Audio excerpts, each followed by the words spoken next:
In today's video, I'm going to teach you how to split text into two columns in Google Slides.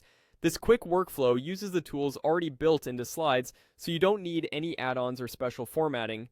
By the end, you'll have clean, balanced columns that are easy to read and simple to update.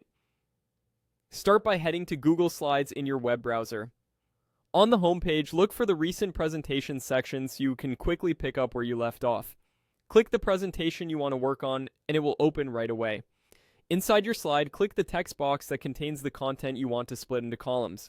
Selecting the existing text box keeps your fonts, sizes, and colors consistent, which helps your columns match perfectly without extra formatting. Next, make a duplicate of that text box. You can copy and paste or use your preferred duplicate shortcut. Duplicating is the key to creating a second column that looks identical to the first. Once you've created the copy, place the two text boxes side by side. You can paste the duplicate and drag it into position, or hold the modifier key while dragging to quickly create and move a copy in one motion. As you drag, watch for the smart alignment guides that appear.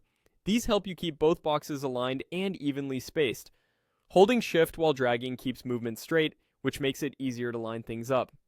With both boxes in place, adjust their widths so they read like columns rather than wide paragraphs.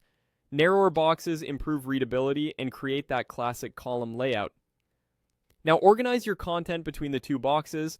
Move the portion of text you want in the left column into the first box and the remaining portion into the second. If needed, tweak line breaks, font size, or line spacing slightly so the columns feel balanced. Aim for similar text length in each box so one side doesn't look too heavy. Take a moment to fine-tune the spacing between the columns. A small, consistent gap usually looks best. If you see uneven edges, nudge the boxes with your arrow keys for precise placement. Finally, preview the slide to make sure everything is legible and aligned. Because these are separate text boxes, editing later is easy. Just update the text in either column without affecting the other. That's it. Open your presentation, select the text box, duplicate it, position the copy next to the original, and distribute your text. You now have neat professional two-column text in Google Slides.